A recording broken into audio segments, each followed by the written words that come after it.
காசு வந்துட்டா சாதி மறந்துருமா? நீ உயர்ந்த சாதி ஆயிருவியா? 70 வயசா 75 வயசாயிருச்சு இளைய ராஜாவான். தபேலா அடிக்கிறவனா இசை ஞானியா? கட்டி கட்டி பிடிக்கிறது, கிட்ட போய் கும்பிடுறது, ஓட்ட பறிக்கிறதுக்கு. வாங்கின பிறகு இசட்டு பிரிவு, ஒய் பிரிவு கொடுங்க, செக்யூரிட்டி, புரோட்டோகால், ஆட்டுக்கால், பாயா எல்லாம் போட்டுக்கான உணவு. அதை வாங்கி மாலைய போட்டு என்னத்த மயிர புடுங்கின? நீ என்னத்த புடுங்கின? 1.5 ஆண்டு கால ஆட்சியின் சாதனைக்கு கிடைத்த வெற்றி. ஆகவே அந்த வகையிலே திராவிட மாடல் ஆட்சி என்பது, அதிலே தீய வச்சு கொளுத்துங்கள் என்பது, ஒரே நாடு, ஒரே ரேஷன் கார்டு, வெங்காயம், வெள்ளை பூண்டு எல்லாம் இருக்க, ஒரே சுடுகாடு இருக்கு அந்த நாட்டில். நெட்டக்கோள முறை இருக்கு, நெட்டக்கோள வெட்கப்படுது, அவமானப்படு. 50 ஆண்டுகளாக மாறி மாறி ஆட்சி செய்து ரெட்டக்கோள முறை. நான் வர்றேன், நல்லா ஒரு தடவை வச்சிட சொல்ல பார்ப்பேன். ஈழத்தில் நடந்தது எனக்கு இங்க நடக்கும். அங்க அடிச்சு வரட்டினா நிக்கிறதுக்கு அகதியா வந்து நிக்கவாது இங்க ஒரு இடம் இருந்துச்சு. இங்க இருந்து அடிச்சு வரட்டினா இங்க பாபா நித்யானந்தா தீவுக்கு போகணும். இவ்வளவு பேரும் போக முடியுமான்னு யோசிச்சுக்க. 2 பேரும் என் தம்பிய உதயநிதி, இந்த அண்ணாமலை, நாங்க இங்க ஒரு நானு அவங்க தாத்தா, உதயநிதியோட தாத்தா, அவங்க அப்பாவோட சண்டை போட்டுக்கிட்டு இருக்கேன். அண்ணாமலை அவங்க முதலாளி இருக்கார்ல, பெரிய முதலாளி மோடி, அமித்ஷா, அவங்களோட சண்டை போட்டுக்கிட்டு இருக்கேன். இவங்க ஏன் முன்னாடி 2 பேரும் செங்கலை வச்சுக்கிட்டு இந்த அந்த தூக்கி காட்டி விளையாட்டு காட்டிருக்காங்க. செங்கலை காட்டி காட்டி விளையாடக்கூடாதுப்பா, எரிஞ்செறிஞ்சு விளையாடணும். நேற்று எங்க மேல எரிஞ்சு இல்ல மாடியில் இருந்து அது மாதிரி எரிஞ்செறிஞ்சு விளையாடணும். அது ரொம்ப நல்லா இருக்கும். எல்லாம் பார்க்கணும், தேடி பாருங்க. ஒரு வெதுப்பகம், அதாவது பேக்கரி, அதுல ரொட்டி தயாரிக்கிறாங்க. எது பன்னு, இந்த வரிக்கி இதெல்லாம் தயாரிக்கிறாங்க. அதுல இந்த வடை இந்திங்க டவுசரை போட்டுக்கிட்டு அதை வேலை செய்யறாங்க. செய்யும்போது அந்த ஒரு இதற்கு தட்டுல அந்த ரொட்டி இருக்குல்ல, அந்த ரொட்டி மேல காலை வச்சிருக்கான். காலை வெறும் காலில் மிதிச்சு அதை எடுத்து பையில வைக்கிறான். அந்த பண்ணை தூக்கி வைக்கிறான். வைக்கும்போது அந்த பண்ணல நாக்கிட்டு நக்கிட்டு உள்ள போடுறேன். என் பிள்ளை இதை வாங்கி சாப்பிடுது. எங்க வயசான தாய் தேந்தையர் அந்த தேநீர்ல முக்கிய இந்த வரிக்கையை சாப்பிடுது, இந்த ரொட்டியை சாப்பிடுது. இவனெல்லாம் நானா இருந்தா என்ன பண்ணுவேன்? எங்கடா இருக்கு அந்த ஃபேக்டரி? எடுறா, தூக்குறா, அவனை கொண்டாடா, எல்லாத்தையும் கலட்டுறா, மரத்துல கட்டுறா, பச்சை மட்டைங்கடா, பச்சை மட்டைங்க வெள்ளா, உப்பு தண்ணி இருக்காடா, இல்ல பக்கத்துல கடல் இருக்கு. யாரோடவோ கூட்டணி சேர்ந்து நோட்டையும் சீட்டையும் பெற்று நத்தி நக்கி பிழைப்பதற்கு பதிலாக பிரபாகரன் பிள்ளைகளாக இந்த மண்ணிலே நின்று தனித்து போரிட்டு எத்தனை முறை தோற்றாலும் தளர்ச்சியின்றி, தள்ளாட்டமின்றி, சோர்வின்றி களத்திலே நின்றார்கள் மானம் மரத்தமிழ் பிள்ளைகள் என்கிற வரலாற்றை பதிவு செய்ய வேண்டும் என்கிற பெருங்கனவு. எங்களை இனி இந்த தமிழ் சமூகம், இந்த தமிழ் பேரினம் பழி சொல்ல முடியாது. யாருமே இல்லை திமுகவை விட்டால், யாருமே இல்லை அதிமுகவை விட்டால், யாருமே இல்லை காங்கிரஸை விட்டால், யாருமே இல்லை பாரதிய ஜனதா விட்டால் என்று சொல்ல முடியாது, சொல்லக்கூடாது. இவர்களை விட்டால் இதோ உங்கள் வயிற்று பிள்ளைகள் நாங்களே ஒரு புரட்சிகர அரசியல் வழியாக மாறி இந்த மண்ணிலே சாதி உணர்வு, மத உணர்வை கடந்து நாங்கள் தமிழர்கள், தமிழ் தேசியர்கள் என்ற உணர்வோடு உங்கள் முன்னால் நிற்கிறோம். எங்களை கைவிட்டால் உங்களை காப்பாற்ற இந்த நாட்டின் நாதி கிடையாது, நாதி கிடையாது. இவன் சாமியை காப்பாற்ற அரசியல் பேசுவான். நீ கும்பிட 1 கோடி சாமி இருக்கிறது, ஆனால் வாழ்வதற்கு நாம் எல்லோருக்கும் ஒரே ஒரு பூமிதான் இருக்கிறது. நாம் வாழுகிற பூமியை காப்பாற்ற போராட வந்த புரட்சியாளர்கள் நாங்கள். வெறும் இந்த மானுடத்திற்காக அரசியல் செய்ய வந்த பிள்ளைகள் அல்ல. ஈக்கும், எறும்புக்கும், புல்லுக்கும், பூண்டுக்கும், நாய்க்கும், நரிக்கும், கொக்குக்கும், குருவிக்கும், சிட்டுக்கும், மைனாவுக்கும், யானைக்கும், சிங்கத்திற்கும், புலிக்கும், கரடிக்கும், எல்லா உயிருக்குமாக அரசியல் செய்ய வந்த உயிர்மை நேய பிள்ளைகள். என்னை போய் நம்ம அருந்ததியரை தீட்டிட்டா, அவரை தீட்டிட்டா, நீ தான் என்னை தீட்டிட்ட. என் மேல இதுக்கு வன்கொடுமை வழக்கு போடணும்? உங்களை மாதிரி பைத்தியக்காரன் ஏதாவது உலகத்தில் உண்டா வழக்கு போட்டவரு? ஏயா ஒருத்தர் பொது மேடையில பேசுறாரு, காசு வந்துட்டா சாதி மறந்துருமா? நீ உயர்ந்த சாதி ஆயிருவியா? 70 வயசா 75 வயசாயிருச்சு இளைய ராஜாவான். தபேலா அடிக்கிறவனா இசை ஞானியா? இதை விட ஒரு சமூகத்தை, ஆதி தமிழ் குடிமகனை தமிழ் பேரினத்தின் பெருமைமிகு இசை அடையாளமாக இருக்கிற எங்கள் ஐயா இளையராஜாவை இழிபடுத்த முடியுமா? நீ வன்கொடுமை வழக்கு போட வேண்டிய ஒருவருக்குத்தான் இத்தனை கோடியை கொட்டி வாக்கு கேட்டுக்கிட்டு இருக்காய். வெட்கம் இல்லாமல் நீ என் மேல வழக்கு போடுற. 126 வழக்கு ஏறாத நீதிமன்ற படிக்கட்டுகள் இல்லை. நானும் என் தம்பி தங்கைகளும் படைபடையாக நீதிமன்ற படிக்கட்டை ஏறுகிறோம் என்று ஒரு நாள் இதே படையோட சட்டசபை கட்டிடத்தின் படிக்கட்டுகளை நான் ஏறல. நான் பிரபாகரன் மகன்டா.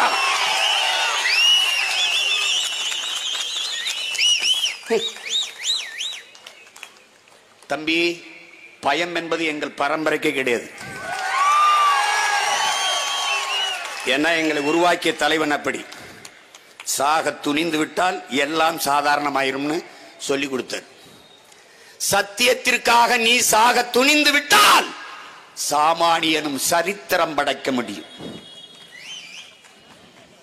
எனக்கு உயிர் மயிறு ரெண்டும் ஒண்ணுதான், ரெண்டும் ஒண்ணுதான்.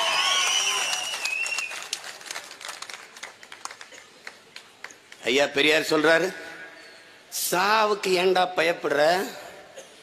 நீ உயிரோடு இருக்கும் வரை சாவு உன்னிடத்தில் வராது.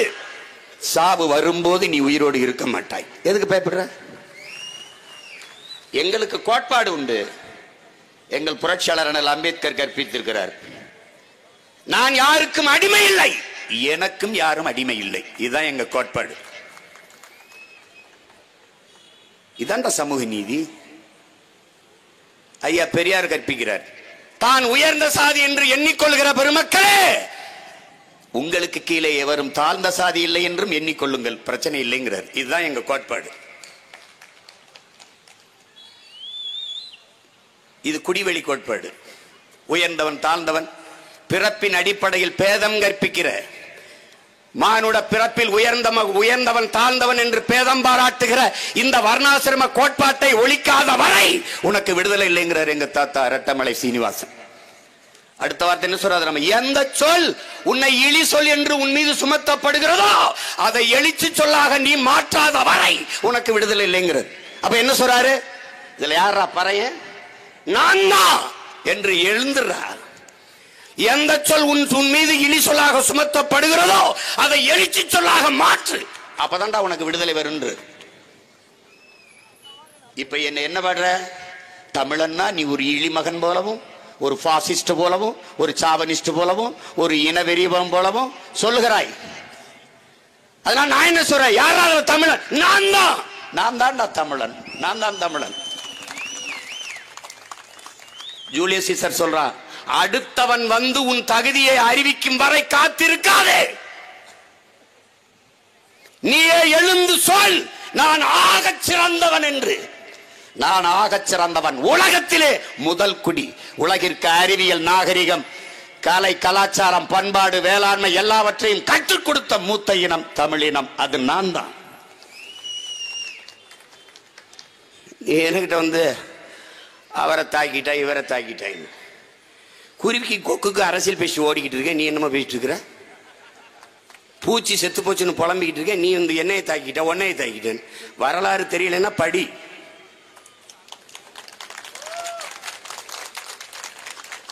எதையாவது பேசிட்டாலே கூடாது. பெரும் போர் நடக்கும்போது குறுக்க ஓடக்கூடாதுப்பா. அடி பிடிச்சுன்னா நாங்க பொறுப்பு இல்லை. அந்த படத்துல என் தம்பி சிவகார்த்திகேயன் நடிச்ச படத்துல வருத்தப்படாத வாலிபர் சங்கத்துல அவங்க உண்மையிலேயே சண்டை போடுவாங்க, சீரியஸா தான் சண்டை போட்டுக்கிட்டு இருப்பாங்க. ஒருத்தர் வந்து ரெண்டு ஓரமா போய் விளையாடுங்கப்பா. அது மாதிரிதான் இவங்க ரெண்டு பேரும், என் தம்பிய உதயநிதி இந்த அண்ணாமலை. நாங்க இங்க ஒரு நான் அவங்க தாத்தா, உதயநிதியோட தாத்தா, அவங்க அப்பாவோட சண்டை போட்டுக்கிட்டு இருக்கேன். அண்ணாமலை அவங்க முதலாளி இருக்கார்ல, பெரிய முதலாளி மோடி, அமித்ஷா, அவங்களோட சண்டை போட்டுக்கிட்டு இருக்கேன். இவங்க ஏன் முன்னாடி ரெண்டு பேரும் செங்கலை வச்சுக்கிட்டு இந்த அந்த தூக்கி காட்டி விளையாட்டு காட்டிருக்காங்க. செங்கலை காட்டி விளையாடக்கூடாதுப்பா, எரிஞ்செறிஞ்சு விளையாடணும். நேற்று எங்க மேல எரிஞ்சு இல்ல மாடியில இருந்து அது மாதிரி எரிஞ்செறிஞ்சு விளையாடணும். அது ரொம்ப நல்லா இருக்கும்.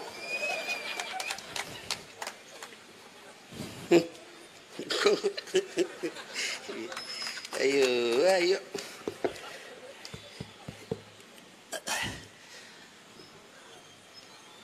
ஒன்று தேர்தல் எல்லாருக்கும் தெரிஞ்சிருச்சு, என் மக்களுக்கெல்லாம் ஒரு விழிப்புணர்வு வந்துருச்சு எப்படி நடக்குதுன்ட்டு. இங்கே பேசிய என் தம்பிகள் என் தங்கைகள் எல்லாம் ஆழ்ந்த கருத்துக்களை எடுத்து சொன்னாங்க. நேரம் குறைவா இருக்கு, எல்லாருக்கும் வாய்ப்பு கொடுக்கணுங்கிறது தான். அதுல என்னன்னா, பணத்தை கொடுக்கிறார்கள், சரி, பணத்தை கொடுத்து வாக்கை பறிப்பது என்பது ஒரு மோசடி, ஒரு ஏமாற்று. அது ஊழல் லஞ்சத்திற்கான விதையே அங்குதான் ஊண்டப்படுது. அது கற்றறிந்த பிள்ளைகள் நன்கு புரிஞ்சுக்கணும். தொடர்ச்சியாக பணத்தை கொடுத்து ஏமாற்றுகிறார்கள் நம்மை. ஒரே ஒரு முறை பணத்தை வாங்கி கொண்டு நாம் அவர்களை ஏமாற்றுவோம்.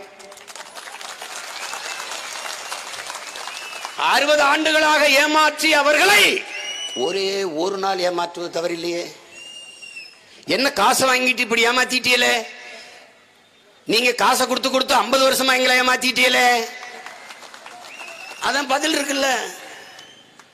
இல்ல சத்தியம் வாங்கிட்டானே, அவன் எத்தனை சத்தியம் செஞ்சு கொடுத்தான்? காப்பாத்தினானா? உன்னையாவது காப்பாத்தினானா? அவர்கள் கொடுத்த வாக்குறுதியை நிறைவேற்றி இருந்தால் நாம் 500 ரூபாய்க்கு கையேந்த வேண்டிய நிலைமை வந்திருக்காது. நீங்க உங்களுக்குள்ள ஒரு நியாய சிந்தனை, அற உணர்வு இருக்கு. என்னப்பா புள்ள மேல அடிச்சு சத்தியம் பண்ணிட்டோம், பால் அடிச்சு சத்தியம் பண்ணிட்டோம், குலதெய்வங்க இந்த சாமி படத்துல சத்தியம் பண்ணிட்டோம், தாலியில் அடிச்சு சத்தியம் பண்ணிட்டோம். இப்ப என்ன அயோக்கிய பயல்கிட்ட நம்ம அடிச்சு கொடுத்த சத்தியம் என்னத்துக்கு? அதுக்கு என்ன, அந்த சத்தியத்துக்கு என்ன இருக்கு? ஒண்ணும் இல்ல. அவன் என்ன சத்தியவானா? அவன் அண்ணல் காந்தியடிகளா? யாரு? அதனால நம்ம என்ன செய்யணும்? எல்லாத்துக்கும் பரிகாரம் உண்டு என் அன்பு சொந்தங்களே, என் அருமை உடன் பிறந்தார்களே. வேணா நம்ம குலதெய்வம் பூசாரிட்ட போய் கேளுங்க, எல்லாத்துக்கும் ஒரு நிவாரணம். நீங்க சனி தோசை இருக்கு, நீங்க சனிக்கிழமை அன்னைக்கு காக்கைக்கு சோறு வச்சுட்டு சனி பகவானை வேணுங்கன்னா ஒரு பரிகாரம் இருக்கு. எல்லாத்துக்கும் தான் பரிகாரம் இருக்கு. அப்ப நீங்க என்ன பண்ணணும்? 5000 கொடுத்தானா வெறும் 50 ரூபாய் ஒரு மஞ்சள் துணியில முடிஞ்சு அப்படி வச்சிடணும். எந்த சாமி படத்துல சத்தியம் பண்ண அந்த படத்துக்கு முன்னாடி வை. நீ ஓட்டு போட போறீல, அந்த சாமி கோயில உண்டி எல்லாம் அதை போடு, நேர விவசாயிக்கு ஓட்ட போடு. That's all. அவ்வளவுதானே. நீ என்ன சொல்லணும்? நான் காசை உனக்கு கொடுத்துட்டேன் ஐயா, உனக்கு காணிக்கை செலுத்திட்டேன், எனக்கு எந்த பாவம் வரக்கூடாது, இந்த காசு 5000 ரூபாய் கொடுத்தான்ல அவனுக்கு சேரட்டும் இந்த பாவம் எல்லாம் போட்டு போயிட்டு. நான் உங்களுக்கு பணம் தர மாட்டேன், நான் உங்களுக்கு இலவசம் தர மாட்டேன். ஆனால் நான் தருகிற இலவசம் என்ன? ஆக சிறந்த கல்வி உலகத்தரத்திற்கு தருவேன். நான் 10 வருடமாக உங்கள் மகன் பேசியதை இன்று இந்திய ஒன்றிய அரசு சொல்லுது, 6 வயசில் பிள்ளைகளை 1ஆம் வகுப்பு சேர்க்கணும்னு. நான் இதை 10 வருஷமா பேசிட்டு இருக்கிறேன். உலகத்திலே கல்வியில் தலை சிறந்த நாடு தென்கொரியா. அது 8வது வயதில் பிள்ளைகளை 1ஆம் வகுப்பு சேர்க்குது. இவன் ஒரு புதிய கல்விக் கொள்கை வந்திருக்கான், கல்விக் கொள்கை கொண்டு வந்திருக்கான். அந்த 8 வயதுல பொதுத் தேர்வு எழுத சொல்றான். இவங்க என்ன பண்றது? ஆகச்சிறந்த கல்வியாளர்கள் எல்லாரும் சொல்கிறார்கள், இவர்கள் கொண்டு வருகிற புதிய கல்விக் கொள்கை என்பது நாம் குழந்தைகளுக்கு எழுதி வைக்கிற மரண சாசனம் என்று. இப்ப நான் முதலமைச்சர், என்ன புதிய கல்வி கொண்ட உனக்கு புரட்டா மடிக்க தாள் வேணுமாடா, இந்த வச்சுக்கடா. உனக்கு மிச்சர் மடிக்க தாள் வேணுமா, இந்த வச்சுக்க. உனக்கு போண்டா வடிக்க தாள் வேணுமா, இந்த வச்சுக்க. குழந்தை கழுவி வச்சுனா துடைக்க தாள் வேணுமா, இந்த வச்சுக்க. போடா கல்வி என்னத்தையோ ஒன்ன பண்ணிக்கிட்டு. நீங்க 2 பேரும் எய்ம்ஸ் மருத்துவமனை இருக்கிற அரசு மருத்துவமனத்தை தரத்தை உயர்த்தப்பா. என் பிள்ளைய காயம் பட்டாங்க, 6 பேர் போறாங்க, ஒரு காவல்துறை தம்பி உட்பட அங்க போய் பாக்குறேன். மருத்துவர் வந்து கொஞ்சம் பொறுத்துக்கிறங்க சார், நிறைய பேர் வந்திருக்காங்க சார், ஆனா ஆட்கள் குறைவு சார், கொஞ்சம் கொஞ்சமா தான் சார், ஒவ்வொருத்தரா தான் சார் தையல் போட முடியும், பிளீஸ் சார் என்றார். பாவமா இருக்கு. 2 மருத்துவர் வச்சுட்டு அவ்வளவு பெரிய அரசு மருத்துவமனை கேவலம். இதுல எய்ம்ஸ் சரி, எய்ம்ஸ் மருத்துவமனை கட்டிட்டா, சரி கட்டிட்டா, அதுல யாரு ஒரு மருத்துவர், யாரு டாக்டர், யாரு கியா போல்க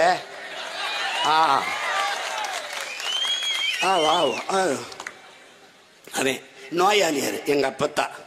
எப்பே ஒரு பக்கமா தலை நச்சுன்னு வலிக்குதப்பே, ஏதாவது கொடுத்து விடுப்பேம்மா. கியா போல்தா ஹா?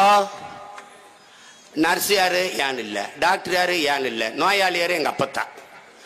அவன் தலைவலின்னா வயிற்று வலிக்கு மாத்திரை கொடுத்துருவான், அது வர்ற வழியிலே போய் சேர்ந்துடும், நாங்க புதைச்சிட்டு போக வேண்டியதான்.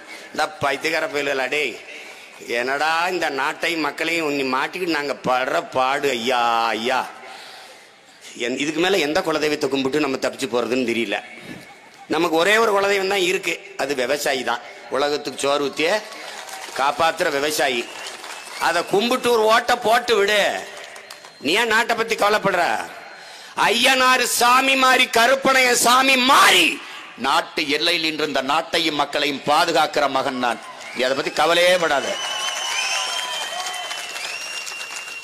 நாம் தமிழர் கட்சி பிள்ளைகளுக்கு ஒரே ஒரு தன்னலம் தான், சுயநலம் தான் உண்டு. அது நாங்கள் பிறந்த பெருமை மிக்க தமிழர் என்கிற தேசிய இனத்தின் நலன். அது ஒண்ணுதான் எங்களுடைய இது. இந்தியை எதிர்த்துக்கிட்டு பேசிட்டு இருந்தாங்க. பூரா இந்திக்காரன என்றான். இந்திய திணிச்சா தானே சீமா நீ எதிர்ப்ப? இந்திக்காரனையே திணிக்கிற என்ன பண்ணுவ? நீ என்ன வேணாலும் பண்ண, நான் வெல்வதை எந்த கொம்பாதி கொம்பனாலையும் தடுக்க முடியாது, தடுக்க முடியாது. வந்துட்டனா வட இந்திய தொடர் வண்டி இல்லை, இங்கிருந்து அவன் ஏறி போறதையும் அவன் தடுக்க முடியாது. எந்த வழியில் வந்தானோ அந்த வழியிலே போவான். எப்படி போக? வெயிட் அண்ட் சீ, பொறுத்திருந்து பாரு எப்படி போக வைக்கிறேன். ஒரு காணொளி என் பிள்ளைகள்லாம் பார்க்கணும், தேடி பாருங்க. ஒரு வெதுப்பகம், அதாவது பேக்கரி, அதில் ரொட்டி தயாரிக்கிறாங்க. எது பன்னு, இந்த வரிக்கி இதெல்லாம் தயாரிக்கிறாங்க. அதில் இந்த வடை இந்திங்க டவுசரை போட்டுக்கிட்டு அதை வேலை செய்கிறாங்க. செய்யும்போது அந்த ஒரு இதற்கு தட்டில் அந்த ரொட்டி இருக்குல்ல, அந்த ரொட்டி மேலே காலை வச்சிருக்கான். காலை வெறும் காலில் மிதிச்சு அதை எடுத்து பையில வைக்கிறான். அந்த பண்ணை தூக்கி வைக்கிறான். வைக்கும்போது அந்த பண்ணெல்லாம் நாக்கிட்டு ரெண்டு நக்கிட்டு உள்ள போடுறேன். என் பிள்ளை இதை வாங்கி சாப்பிடுது. எங்கள் வயசான தாய் தேந்தையர் அந்த தேநீரில் முக்கிய இந்த வரிக்கையை சாப்பிடுது, இந்த ரொட்டியை சாப்பிடுது. இவனெல்லாம் நானா இருந்தால் என்ன பண்ணுவேன்? எங்கடா இருக்கு அந்த ஃபேக்டரி? எடுறா, தூக்குடா, அவனை கொண்டாடா, எல்லாத்தையும் கலட்டுறா, மரத்தில் கட்டுறா, பச்சை மட்டைங்கடா, பச்சை மட்டைங்க வெள்ளா, ஏய் உப்பு தண்ணி இருக்காடா, இல்லைன்னா பக்கத்தில் கடல் இருக்கு, ஒரு வாளி அள்ளிட்டு வாடா, கடல் தண்ணி ஊத்துறா, தொலைச்சி விட்டுருவேன். சும்மா வாங்கிட்டே பேசிட்டு இருக்கான்னு நினச்சிருக்கேன் நீ என்னைய?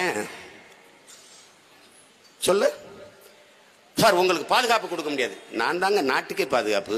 எனக்கு ஏங்க புதுசா ஒரு பாதுகாப்பு? எனக்கு எதுக்கு பாதுகாப்பு? ஒரு ஆளா ஒரு பெட்டியை தூக்கிட்டு வானூர்தி நிலையத்தில் நிற்பேன். என்னண்ணே இப்படி இவ்வளவு அண்ணே, என்ன யாருமே இல்லை, தனியா நிக்கிறீங்க?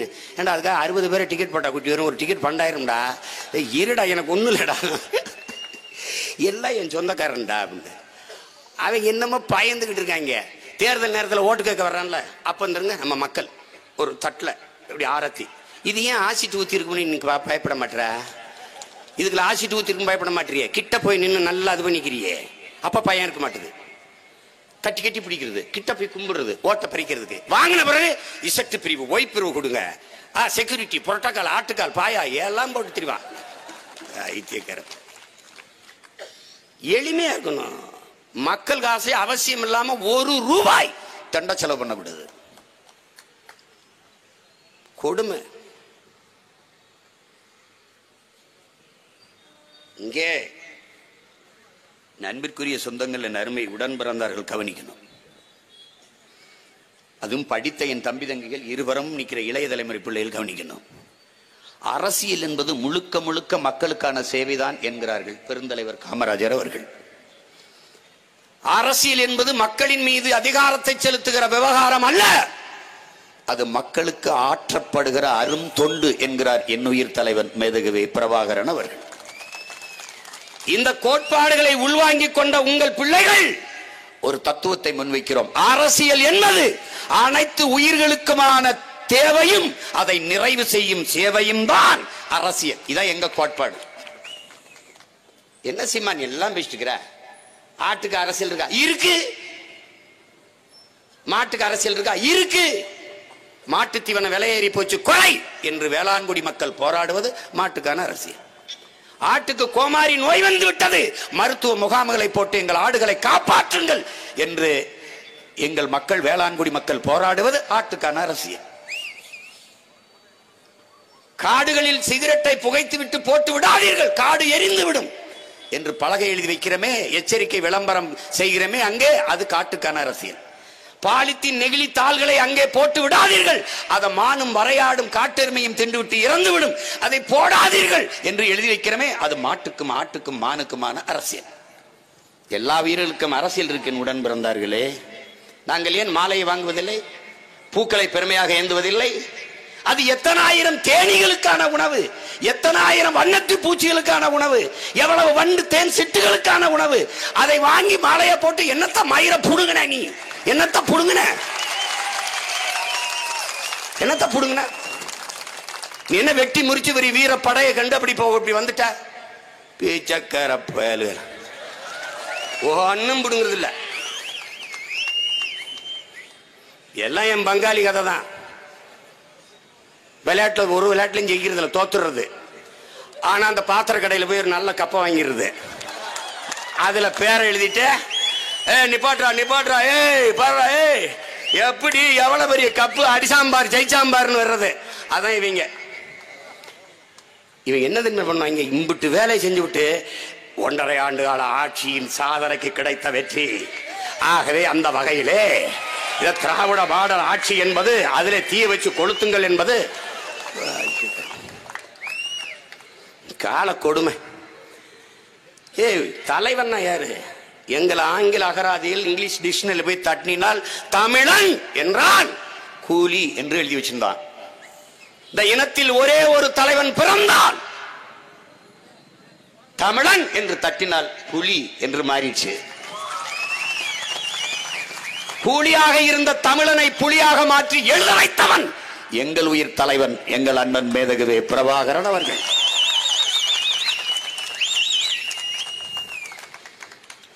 எங்கள் பாட்டன் அருள்மொழி சோழன் வாழேந்தினான் வேலேந்தினான், உலகம் முழுமைக்கும் கடல் பட கடந்து படைபல நடத்தி உலகில் பல்வேறு நாடுகளை வென்றான். அவன் மகன் அரசேந்திர சோழன், அவனும் படைபல நடத்தி உலகத்தில் பல்வேறு நாடுகளை வென்றார்கள். அப்போது கூட தமிழனின் வீரம் மானம் உலகத்திற்கு போய் சேரல. உலக பொதுமறை தந்தான் எங்கள் மூதாதை வள்ளுவ பெருமகனார். பிறப்பு ஒக்கும் எல்லா உயிருக்கும் என்று உயிர்மென்னை எம்பாடினான். பகுத்துண்டு பல் உறவுகள் ஓம்புக என்று பாடாமல் பகுத்துண்டு பல் உயிர்கள் ஓம்புக என்று உயிர்மென்னை எம்பாடினான். அன்பிற்கும் உண்டோ அடைக்கும் தாள் என்றான்.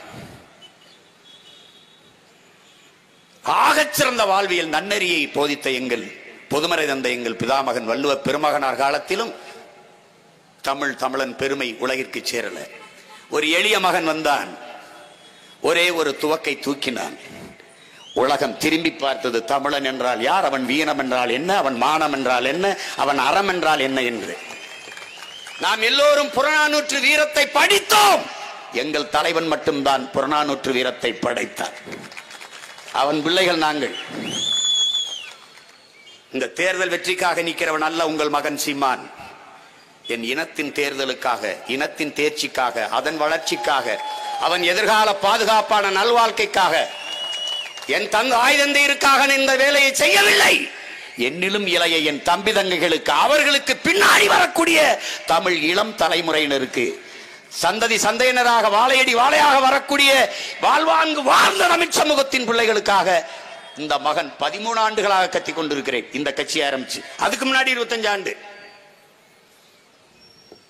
சத்தமாக பேசாதே, எத்தனையோ மருத்துவர் சொல்லிட்டார்கள். அதை தவிர வேற மருத்துவம் தான் எனக்கு சொல்லுங்கன்னு. ஏன், என் கோட்பாடு என்ன? சத்தியத்தை பேச வேண்டும், அதை சத்தமாக பேச வேண்டும். உண்மையை பேச வேண்டும், அதை உறக்க பேச வேண்டும். கோட்பாடு அதுதான். உண்மையை பேசு, அதை உறக்க பேசு, உறுதியாக பேச, அதை இறுதி வரை பேசு என்கிறார் எங்கள் தாத்தா தெய்வ திருமகன் பசும்பொன் முத்துராமலிங்க தேவர் அவர்கள். அந்த கோட்பாட்டை ஏற்று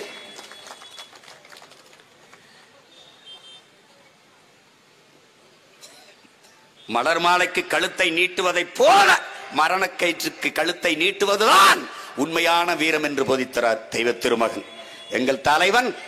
எங்களுக்கு வேண்டியது எங்கள் இனத்தின் விடுதலை, விலை தலையே ஆனாலும் பிரச்சனை இல்லை, தருவோம்ங்கிறான். இதான் எங்க கோட்பாடு. நீ கல்லெடுத்து ஏறி, குண்டெடுத்து ஏறி, ஈட்டி எடுத்து ஏறி, எதுக்கு 5 ஆளுங்க நாங்க இல்ல. எங்களுக்கு ஒரு கோட்பாடு தான். உடன் பிறந்தார்களே, பேரன்பு மிக்க பெருந்தகைகளே, அன்பு என்றால் அன்பு, வம்பு என்றால் வம்பு. நீ வெட்ட அருவாளை ஓங்கும் போது ஐயா சாமி விட்டுடு என்று காலில் விழுகிற ஈன பிறவி இழிமகள் அல்ல, இழி மக்கள் அல்ல நாங்கள். நீ வெட்ட வேண்டும் என்று எண்ணுகிற போதே வெட்டி முடித்து விடுகிற வீரமரவர் கூட்டம் என்பதை நீ மனதில் வச்சுக்கிட்டு என்னை தொடணும், அணுகணும்.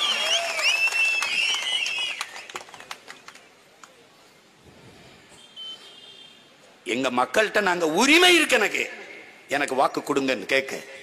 உனக்கு என்ன உரிமை இருக்கு? புதுசா என்ன பண்ண போற? 50 ஆண்டுகளாக செய்யாத நல்லதை அடுத்த 3 ஆண்டுகளை செய்ய புரியல. ஐயா ஈவிகேசி இளங்கோன் வென்று என்ன பண்ண சட்டசபைக்கு முதல்ல போவார, போய் என்ன பண்ணுவாரு, என்ன பேசுவாரு? விசைத்தறி நெசவாளர்கள் ஆயிரக்கணக்கான விசைத்தறிகளை மூடிவிட்டார்கள், மின் கட்டணத்தை குறைங்கள், நூல் விலையேற்றத்தை குறைங்கள் சொல்லுவார? சாயக்கழிவை கொட்டி கொட்டி இந்த காவிரி நதி எங்கும் நதிகள் எங்கும் நஞ்சாயி போனது, அது தூய்மைப்படுத்துங்கள், அப்படி இது நடக்க போகுதா? எல்லா சாயக்கழிவு பற்றையும் உள்ள ஆழ்குழாய் வச்சு உள்ள தள்ளி விட்டுறான், அது நிலத்தடி நீர் உரம் கருப்பாயிருது. தண்ணி எடுத்து மக்கள் போது தண்ணி நஞ்சாயிருது. நீர் நஞ்சாகி, நிலம் நஞ்சாகி, காற்று நஞ்சாகி, உணவு நஞ்சாகி போனால் இந்த பூமி வாழ்வதற்கு வாய்ப்பற்ற நிலமாக மாறிவிடாதா? இந்த 500 ரூபாய் இவங்க கொடுக்கிற வாக்குக்கு காசு கொடுக்கிற காசை உங்கள் சந்ததியினுக்கு, உங்கள் பேரம்பேத்திக்கு, உங்கள் பிள்ளைகளுக்கு வைத்து விட்டு போக போறீங்களா? அதையா வைத்து விட்டு போக போறீர்கள்? இந்த பூமியை வாழுகிற உங்கள் தலைமுறை பிள்ளைகள், உங்கள் சந்ததியினர் வாழுகிற பூமியாக வைத்து விட்டு போக வேண்டும் என்கிற பொறுப்பும் கடமையும் உங்களுக்கு இருக்கா இல்லையா? இருக்கா இல்லையா? 30 வயதிலே மூச்சு திணறல் வருகிறதே காரணம் என்ன? காற்று நஞ்சாகி விட்டது. ஒரு மனிதனுக்கு 422 மரம் தேவை, சராசரி ஆவரேஜ். கனடா என்கிற நாடு ஒரு மனிதனுக்கு 10,000 மரங்கள் வைத்திருக்கிறது. அந்த நாட்டின் பிரதமர் இது போக இன்னும் 100 கோடி மரங்களை நட உத்தரவிட்டிருக்கிறேன் என்று சொல்றார். இங்கே ஒரு கார் வெளியிடுகிற நச்சு புகையை கட்டுப்படுத்த 6 மரங்கள் தேவை. எத்தனை ஆயிரம் கார்கள் ஓடுது, எவ்வளவு மரங்கள் இருக்குது, எண்ணி பார்த்துக்க. மரத்தின் அருமை உனக்கு தெரியுமா? நீ ஆக்சிஜன்ங்கிற, மூச்சு காற்றுங்கிற, உயிர் காற்றுங்கிற, நச்சு காற்றை உயிர் காற்றாக மாத்தி தருகிற பணியை உலகத்தில் மரங்கள் மட்டும்தான் செய்யுது. அப்புறம் நீ மறந்தான்ற அதே அவங்களுக்கு கிளீன் இந்தியா கொண்டு வந்த பெருமக்கள் ஏன் கிரீன் இந்தியா கொண்டு வரல? ஏன் கொண்டு வரல? பிளாஸ்டிக்கையும் இந்த நெகிழி பாலித்தனையும் குலைமம் இந்த நெகிழியை ஒழிக்காமல் எப்படி நாட்டை தூய்மை இந்தியாவாக்குவீங்க? தூய்மைங்கிறது குப்பையை குட்டி அல்றதா தூய்மை? உண்மையான தூய்மையான இந்தியா எது? சாதிய தீண்டாமை இழிவற்ற ஒரு நாடு. ஏழை பணக்காரன், பசியோடு உறங்க செல்லாத மக்கள், பசியோடு இல்லாத பச்சிளங்குழந்தைகள், அனைவருக்குமான கல்வி, அனைவருக்குமான மருத்துவம், சரியாக சமமாக தரமாக இலவசம், பயணிக்க நல்ல பாதை, தடையற்ற மின்சாரம், கல்வி, கல்விக்கேற்ற வேலை, வேலைக்கேற்ற சம்பளம், அதை கொண்டு வாழ்கிற பெருமை மிக்க வாழ்வு, வீடற்ற குடிகளே இல்லை என்ற நிலை, இதையெல்லாம் உருவாக்குவதுதான் ஒரு தூய இந்தியா. அப்படி இல்லை. ஒரே நாடு, ஒரே ரேஷன் கார்டு, வெங்காயம், வெள்ளப்பூண்டு எல்லாம் இருக்க, ஒரே சுடுகாடு இருக்கு அந்த நாட்டில். நீ ஒரே ரேஷன் கார்டு கொண்டா, ஒரே தேர்தலை கொண்டா, ஒரே தேர்வை கொண்டா, எல்லா அண்டாவை கொண்டா, குண்டாவை கொண்டா, ஆனால் ஒரே சுடுகாடை முதல்ல கொண்டா.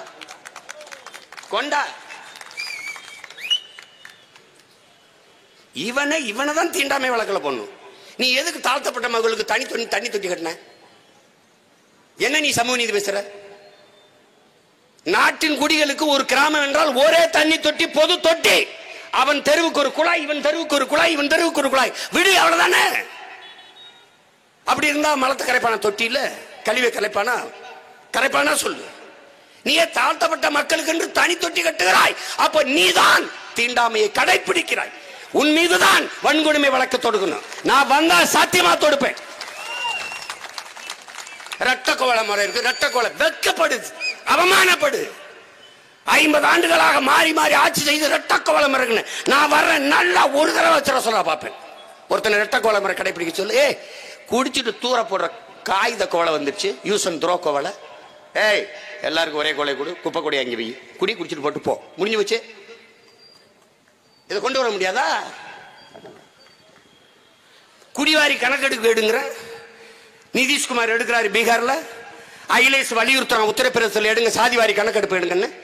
எல்லாருக்கும் எல்லாம் கிடைக்க வேண்டும் என்றால் சாதி வாரி கணக்கெடுப்பு எடுக்கணும்.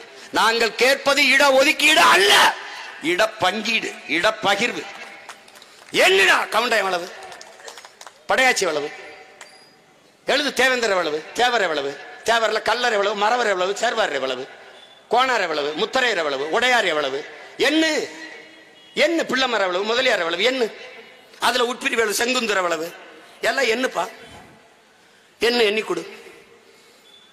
எங்க ஐயா ராமதாஸ் ஐயா சொல்ற மாதிரி படையாச்சி 2 கோடி இருக்கா 2 கோடிக்கு கொடுப்பா, 2 கோடி பேருக்கு சோற கொடுப்பா. இங்க இருப்பா இங்க 1.5 கோடிக்கு கொடுப்பா. இங்க வந்து 1 கோடி இருக்கான் 1 கோடிக்கு கொடுப்பா. இங்க 50 லட்சத்துக்கு கொடுப்பா. யாராவது எதிர்த்து பேசினா எங்களை சூடுப்பா. அவ்வளவுதானே. ஒரு கோட்பாடு தான் என் உடன் பிறந்தார்களே. 100 பேர் இருக்கிற இடத்துக்கு 50 பேர் சாப்பாடு அனுப்பக்கூடாது, 50 பேருக்கு 100 பேர் சாப்பாடு அனுப்பக்கூடாது. அது சமூக நீதி இல்ல, சமூக அநீதி. நீ 5 பேருக்கு 50 பேர் சாப்பாடு அனுப்புற, 50 பேருக்கு 5 பேர் சாப்பாடு அனுப்புற. ஒரு வீட்டுக்கு ஒரு குடும்ப அட்டைக்கு 10 கிலோ அரிசி, எல்லாம் கேட்டுக்க 10 கிலோ அரிசி. ஒரு கிழவி மட்டும் இருப்பா ஒரு வீட்டுல, ஒரே ஒரு அப்பத்தா யாரும் கிடையாது, அவ ஒரு அட்டை வச்சிருக்கா, அந்த அட்டைக்கு 10 கிலோ அரிசி. எங்க வீட்டுல 10 பேர் இருக்கும், ஒரு குடும்ப அட்டை, அந்த ஒரு அட்டைக்கும் 10 கிலோ அரிசி. இது சரியான சமூக பங்கீடான்னு நீ யோசிச்சு. இதை செய்யறதுக்கு இந்த திராவிட கட்சிகள் யாருக்காவது துணிவு இருக்கா? பெரியாரை பேசினீர்கள், அண்ணாவை பேசினீர்கள், சமூக நீதி காத்த புரட்சி நீங்க என்னென்ன பேசினீங்க. இல்ல ஐயா எடப்பாடி பழனிசாமி தான் துணி இருக்கா, ஐயா ஸ்டாலின் தெரியாது, எடுக்க மாட்டீர்கள், எடுக்க மாட்டீர்கள். அதை யார் எடுப்பா? பிரபாகரன் மகன் வந்துதான் எடுப்பான். எடுப்பான், முறைப்படி அனைவருக்கும் அனைத்தையும் பங்கிட்டு கொடுப்பான். எல்லாருக்குமான கல்வி, எல்லாருக்குமான வேலை வாய்ப்பு, எல்லாருக்குமான மருத்துவம். கன்னடரை வெறுக்கிறாரு, தெலுங்குரை வெறுக்கிறாரு, மலையாளி வந்தா கல்வி இலவசம்னா எல்லாருக்கும் இலவசம் தான். தடையற்ற மின்சாரம்னா எல்லாருக்கும் மின்சாரம் தான். சரியான சாலைனா கன்னடர்ல இந்த பாதையில போக கூடாது அப்படிலாம் செக் போஸ்ட் போடுறது இல்ல, எல்லாருக்கும் தான்.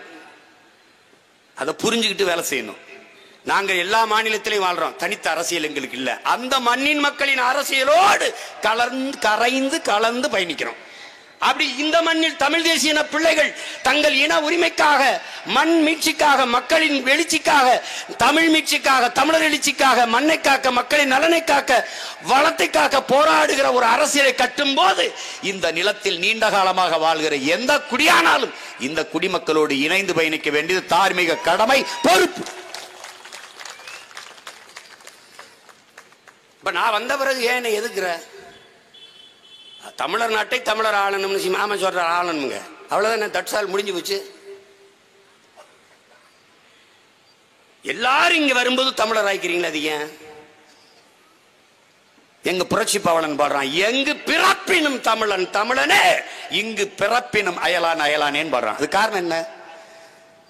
கேரளால இருந்து இங்க வந்தா தமிழர், திராவிடர். ஆந்திரால இருந்து இங்க வந்தா திராவிடர், அங்கிருந்து இங்க வந்தா கர்நாடகா வந்தா திராவிடர். அப்புறம் தான் நாங்க தமிழர் சொல்லிக்கிறது. பீகார்ல இருந்து வந்தா இந்து இந்தியன், குஜராத் வந்தா இந்து இந்தியன், மேற்கு வங்கத்தில் இருந்தா இந்து இந்தியன், உத்தரப்பிரதேச இந்து இந்தியன். நல்லா பாத்துக்கிறீங்க. ஆனால் இந்த நிலத்தில் பிறக்கிற தமிழின பிள்ளைகள் நாங்கள் எங்கு போனாலும் தமிழன். ஆந்திரா போனாலும், கர்நாடகா போனாலும், கேரளா போனாலும், பஞ்சாப் போனாலும், குஜராத் போனாலும், டெல்லி போனாலும், ஆஸ்திரேலியா போனாலும், ஆப்பிரிக்கா போனாலும், அமெரிக்கா போனாலும், அரபு நாடுகளுக்கு போனாலும், பிரான்ஸ் போனாலும், ஜெர்மனி போனாலும், டென்மார்க் போனாலும், எங்கு போனாலும் நாங்கள் தமிழர்கள் தான். நாங்கள் இனம் மாறுறது இல்லையே, இனம் மாறுவதில்லை. நீங்க இங்க இனம் மாற வேண்டிய தேவையில்லை. இந்த நிலத்தில் நீங்கள் பாதுகாப்பாக எங்களோடு இணைந்து வாழ்வதற்கு நீங்கள் இனம் மாற வேண்டிய அவசியம் இல்லை, தேவையில்லை. வாழ்வதற்கு நீங்கள் இனம் மாற வேண்டிய அவசியம் இல்லை. ஆனால் எங்களை நீங்கள் ஆள வேண்டும் என்ற எண்ணத்தோடு இனம் மாறுவீர்கள், ஆனால் நாங்கள் அதை விடுவதாக இல்லை. இதான் எங்க கோட்பாடு. ஏன்னா விட்டு விட்டு ரொம்ப நாளா வீதிக்கு வந்து நின்ட்டோம். வந்தாரை வாழ வைக்கும் தமிழகம், அந்த ஒற்ற பெருமையில் தமிழன் மல்லாந்து படுத்தான். வந்த மணலா ஏறி மிச்சு எச்சிக்காரிட்டான், எச்சிக்காரி துப்பிட்டான். இவன் வந்தவரெல்லாம் வாழ வச்சுட்டு வாடகை வீட்டில் குடியேறிட்டான். இன்னும் கொஞ்ச நாள் வட இந்தியா அடிப்பான். ஈழத்தில் நடந்தது எனக்கு இங்கே நடக்கும். அங்கே அடிச்சு வரட்டினா நிற்கிறதுக்கு அகதியா வந்து நிற்கவாது இங்கே ஒரு இடம் இருந்துச்சு. இங்கே இருந்து அடிச்சு வரட்டினா எங்கே போவ? நித்யானந்தா தீவுக்கு போகணும். இவ்வளோ பேரும் போக முடியுமான்னு யோசிச்சுக்க. என்னது இது? புரிஞ்சுக்க, புரிஞ்சா புரிஞ்சுக்க, புரியலன்னா ஒன்றும் பண்ண முடியாது. அண்ணனு இன்னும் எத்தனை நாளைக்கு கத்துவேன்? கத்திக்கிட்டு இருக்கேன், உயிர் குறை கத்துறேன். அதுக்கு மேலே போ. இருக்கும்போது இந்த மாதிரி ஓட நடக்க உடம்புல தெம்பு இருக்கும்போது அதிகாரத்தை கொடுத்துரு. அப்புறம் சக்கரை நாள் காலையில் போகும்போது நீ தந்து பயன் இல்லை. கவனமா இதை வேற பார்த்துக்கணுங்க. அது பிரச்சனை. அது அதனால படித்த என் பிள்ளைகளுக்கு சொல்லுவேன், என் உடன் பிறந்தார்களுக்கு சொல்லுவேன், நமதுடைய அப்பா பெருந்தகப்பனார் நம்மாழ்வார் அவர்கள் இன்னைக்கு பிறக்கிற ஒரு குழந்தைக்கு 25 ஆண்டுகள் கழித்து இந்த பூமியில் வாழ இடம் இருக்காது, அப்படி இருந்தாலும் வாழ்கிற இடமாக இந்த பூமி இருக்காது என்று சொல்கிறார்கள். அவர்கள் 1/4 நூற்றாண்டு காலம் சொல்கிறார்கள். ஆனால் நம்முடைய தமிழ் தேசிய பேரியக்கத்தினுடைய பொதுச் செயலாளர் ஐயா கி வெங்கட்ராமன் அவர்கள் பொருளியல் சூழியல் அரசியல்னு ஒரு புத்தகம் எழுதியிருக்கிறாங்க. அதை நீங்க படிக்கணும். அதுல அந்த புத்தகத்தில் அவங்க சொல்றாங்க, 120 நாடுகளின் ஆய்வறிஞர்கள் ஆய்வு செய்து ஐநா பெருமன்றத்தில் ஒரு அறிக்கையை தாக்கல் செய்யறாங்க. அதுல என்ன சொல்றாங்கன்னா, 12 ஆண்டுகள் தான் இந்த பூமியில் வாழ்நாள் இருக்கும், அதாவது ஆயுள் இருக்கும். அதுக்குள்ள நீங்கள் விழிப்படைந்து கொள்ளுங்கள், எச்சரித்துக் கொள்ளுங்கள், விழித்துக் கொள்ளுங்கள்ங்கிறாங்க. ஆனால் அதை பற்றி யாரும் விழிப்படைந்ததா தெரியல. ஆனால் உங்கள் மகன் தான், உங்கள் உடன் பிறந்தார் தான் தொடர்ச்சியா நான் அதை கத்திக்கிட்டு வரேன். ஐயா எழுதுனாங்க, நான் தொடர்ச்சியா பேசிட்டு வரேன். அதுக்கு முன்னாடி இந்த மண்ணை பாதுகாத்து வைக்கணும். நபிகள் நாயகம் ஸல்லல்லாஹு அலைஹி வஸல்லம் அவர்கள், நீ இந்த பூமிக்கு வந்த ஒரு வழிபோக்கன் தான், வந்துட்டு போயிடணும், இன்னொரு சந்ததிக்கு விட்டு போயிடணும். மாமேதை மார்க்ஸ் அவர்கள், இது ஒரு தனி மனிதனுக்கோ ஒரு சமூகத்துக்கோ ஒரு நாட்டிற்கான பொது சொத்துலாம் ஒன்றும் கிடையாது, இது உன்னுடைய சந்ததியினருடையது. நீ இப்போது வாழ்கிற நிலையில் இருக்கிற பூமியை இன்னும் செழுமைப்படுத்தி உன் சந்ததிக்கு விட்டுட்டு போகணுங்கிறார் மார்க்ஸ். நீ அப்படி இருக்கா? உங்க அண்ணனே நாளைக்கு முதலமைச்சர் ஆயிரம் வச்சுக்க, 1000 ரூபாய் வச்சுக்க. இப்போ தண்ணியை உறிஞ்சி விற்கிறார்கள், அது குடிக்கிற அளவுக்கு தண்ணி தரம் இருக்கா? தரம் இருக்கா சொல்லு. தண்ணியில மனித உடலுக்கு ஆற்றல் தருகிற நுண்ணுயிரிகள் இருக்கு, பூஞ்சை, காளான், பாக்டீரியாக்கள், கண்ணுக்கு தெரியாத பல லட்சக்கணக்கான நுண்ணுயிரிகள். அதை இவன் பியூரிஃபை மினரல் அப்படிங்கிற பேர்ல என்ன பண்றான், அதை கொண்டு போறான், அதையெல்லாம் கொண்டு போறான். அதனால நீ அதை குடிச்சின்னா தாக நிற்கும். தண்ணீரால் உன் உடலுக்கு கிடைக்க வேண்டிய ஆற்றல் கிடைக்குமான கிடைக்காது. அதனால உனக்கு 30 வயசை தாண்டும் போது முட்டிக்கு முட்டி வலி வருது. ஏன் வருதுன்னு தெரியல, இதனாலதான் வருது. உனக்கு விளங்குதான்? இப்ப இந்த தண்ணீரை இவங்க விற்கிறாங்க. கடுமையான நீர் வறட்சி பஞ்சம் வரும்போது கூட அழைச்சு பேசினா குடுவையில அது போத்தல்ல தண்ணி வீட்டுக்கு வந்து சேருது. எப்படி அவனுக்கு எப்படி தண்ணி கிடைக்குது? யார்ட்டையும் பதில் இல்லை, யாருக்கும் பதில் இல்லை. அப்ப நாம் என்ன செய்யலாம்? அதை தடை செய்யலாம். தண்ணீர் விற்பனைக்கு தடை. இதுவரை வித்தவனை பிடித்து சிறையில் அடை போடலாம், அது செய்யலாம். அப்ப நாம என்ன பண்ணணும்? அரசிய தூய குடிநீரை மக்களுக்கு கொடுக்கும், குழாயை வச்சு ஊத்தும். அப்படிதான் நம்ம குடிச்சுக்கிட்டு இருந்தோம். அப்ப நீர்த்தேக்கங்கள் இல்ல, புதிய நீர்த்தேக்கங்களை போர்க்கால நடவடிக்கைகள் உருவாக்குறோம். இருக்கிற ஏரி குளங்களை தூர்வாரி பராமரிக்கிறோம். அப்படி செஞ்சிட முடியும், நம்மளால செஞ்சிட முடியும். மரங்களை இவர்கள் வளர்க்கல, இருக்கிற காடுகளை வெட்டிட்டாங்க, நம்ம நட்டு வச்சு வளர்க்கிறோம். மக்கள் இயக்கமாக மாற்றம். 10 ஆண்டு பசுமை திட்டம், பல கோடி பண திட்டம், மக்களையே அதுல பயன்படுத்தலாம். புரட்சிகர மக்கள் இயக்கமா மாற்றணும். ஒரு பள்ளிக்கூட மாணவன் 10 மரக்கண்டுகளை நட்டு வளர்த்து விட்டால் அவனுக்கு பிராக்டிக்கல் மதிப்பெண் என்று கூடுதல் மதிப்பெண் 10 மார்க் அவனுக்கு கொடுக்கிறோம். 100 மரக்கண்டுகளை நட்டு வளர்த்து விட்டால் அவனுக்கு சிறந்த தமிழ் தேசிய குடிமகன் விருது கொடுத்து அவனை பாராட்டுகிறோம். பணம் கொடுத்து ஊக்கத்தொகை கொடுக்கிறோம். வேலையில் அவனுக்கு அரசு வேலையில் முன்னுரிமை கொடுக்கிறோம். தமிழில் பெயர் வைத்தால், அப்பா பேரை முதலில் தமிழில் எழுதினால் பார்க்கிறோம். அரசு பள்ளி கல்லூரியில் படிச்சு வரான என் பிள்ளைக்கு வேலையில முன்னுரிமை. அவனுக்கு கொடுத்துட்டு மிச்சம் இருந்தா தனியார் பள்ளியில படிச்சு வரவனுக்கு, கல்லூரியில் படிச்சு வரவனுக்கு வேலை. இப்ப எங்க வருவான் படிக்க? என்கிட்ட தான் வருவான்.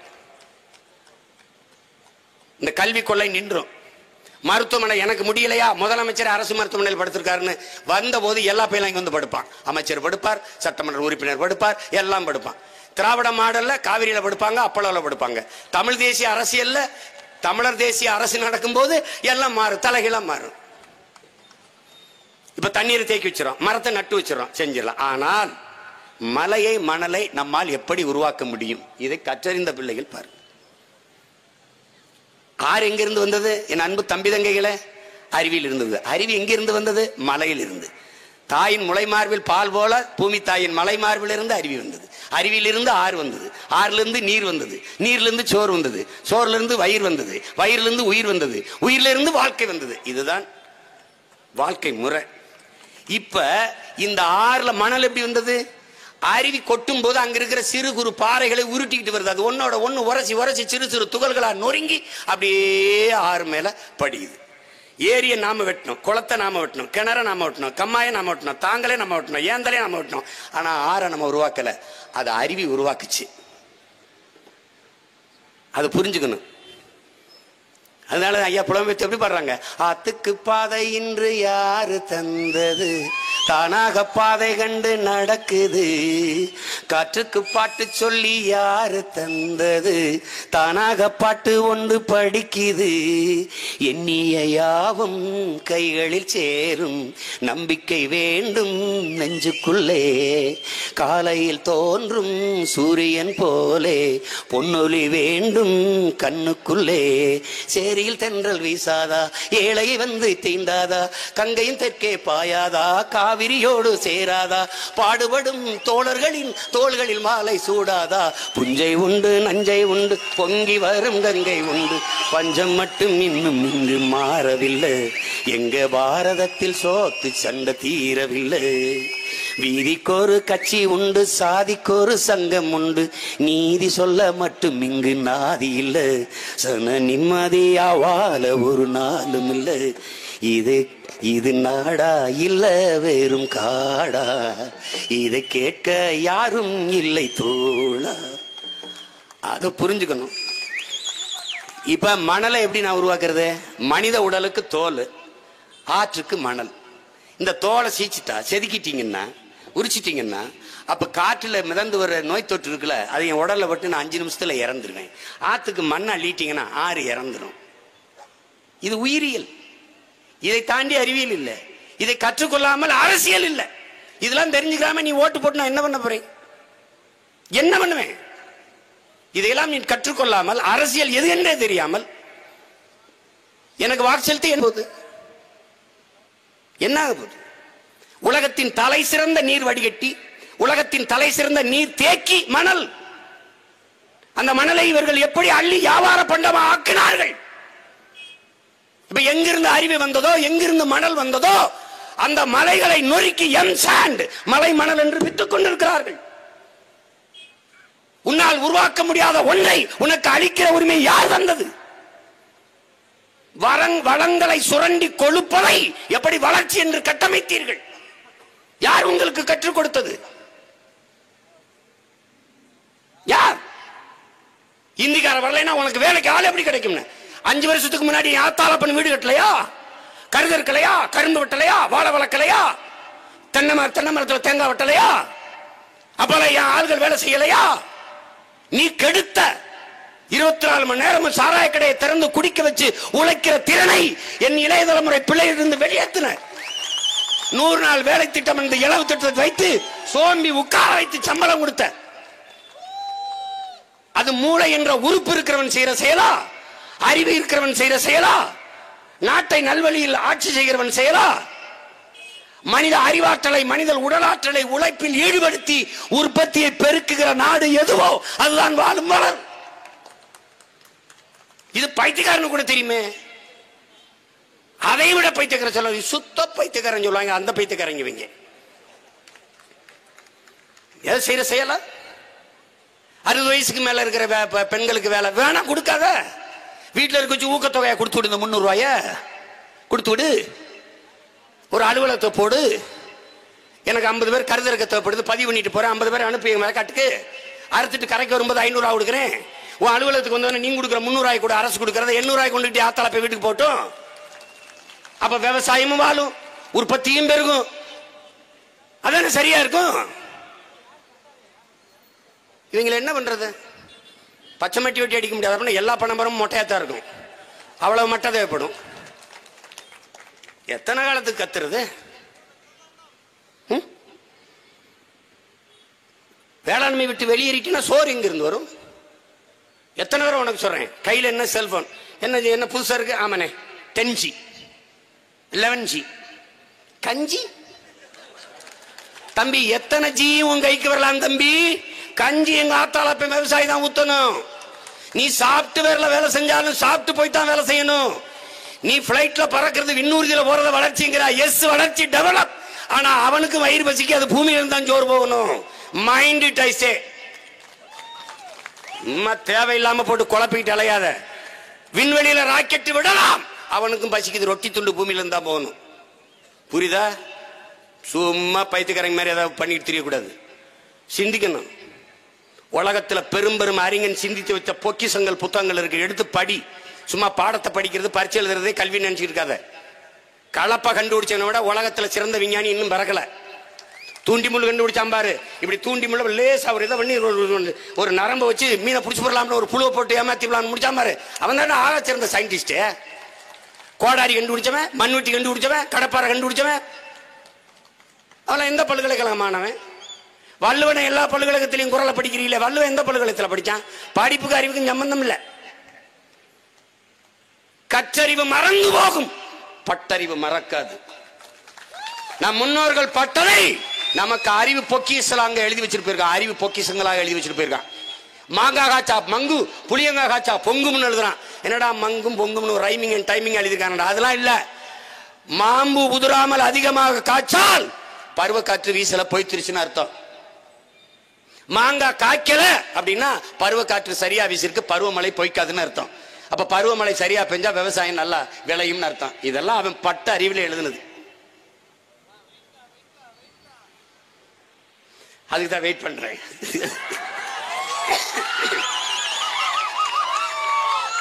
ஒண்ணுதான், நீ இங்க பாரு, திமுகவுக்கு எதிர்கட்சி அதிமுக இல்ல, அதிமுக எதிர்கட்சி திமுக இல்ல. இன்னைக்கோட எழுதி வச்சுக்கணும் மனசுக்குள்ள எல்லாரும். பாரதிய ஜனதாக்கு எதிர்கட்சி காங்கிரஸ் இல்ல, அது இல்லவே இல்ல. காங்கிரசுக்கும் எதிர்கட்சி பாரதிய ஜனதா இல்ல. இந்த கட்சிகளுக்கெல்லாம் ஒரே எதிர்கட்சி, அது நாம் தமிழர் கட்சி மட்டும்தான். இந்த கோட்பாடு கொள்கைகளுக்கு மாற்று கோட்பாடு கொண்ட அரசியல் பேரியக்கம், புரட்சிகர அரசியல் பெரும்படை, அது நாம் தமிழர் கட்சி தான். அதனால்தான் நாமே மாற்று, நாம் தமிழரே மாற்று என்ற முழக்கத்தை முன் வச்சு தேர்தலை சந்திக்கிறோம். இந்த பாரு, கிரவுண்ட் ஒண்ணுதான் இருக்கலாம், கடல் ஒண்ணுதான் இருக்கலாம், ஆட்டம் என்னுடையது, ஆட்டம் என்னுடையது. கடைசியா மே 2ஆம் தேதி எழுதுவான், மேன் ஆஃப் தி மேட்ச் அவன் தான். சிறந்த ஆட்டக்காரன் விருது எங்களுக்கு தான். ஆமா, புரிஞ்சுக்கணும். அதனால என் அன்பு மக்கள், என் உயிரில் மினிய உடன் பிறந்தார்கள், பேரன்பு கொண்டு நாங்கள் நேசிக்கிற என் தாய் தமிழ் சொந்தங்கள், உங்களை நம்பி நிற்கிற இந்த எளிய பிள்ளைகளை கைவிட்டு விடாது உங்களின் மதிப்புமிக்க வாக்கை எங்களுக்கு தந்து என் அன்பு தங்கை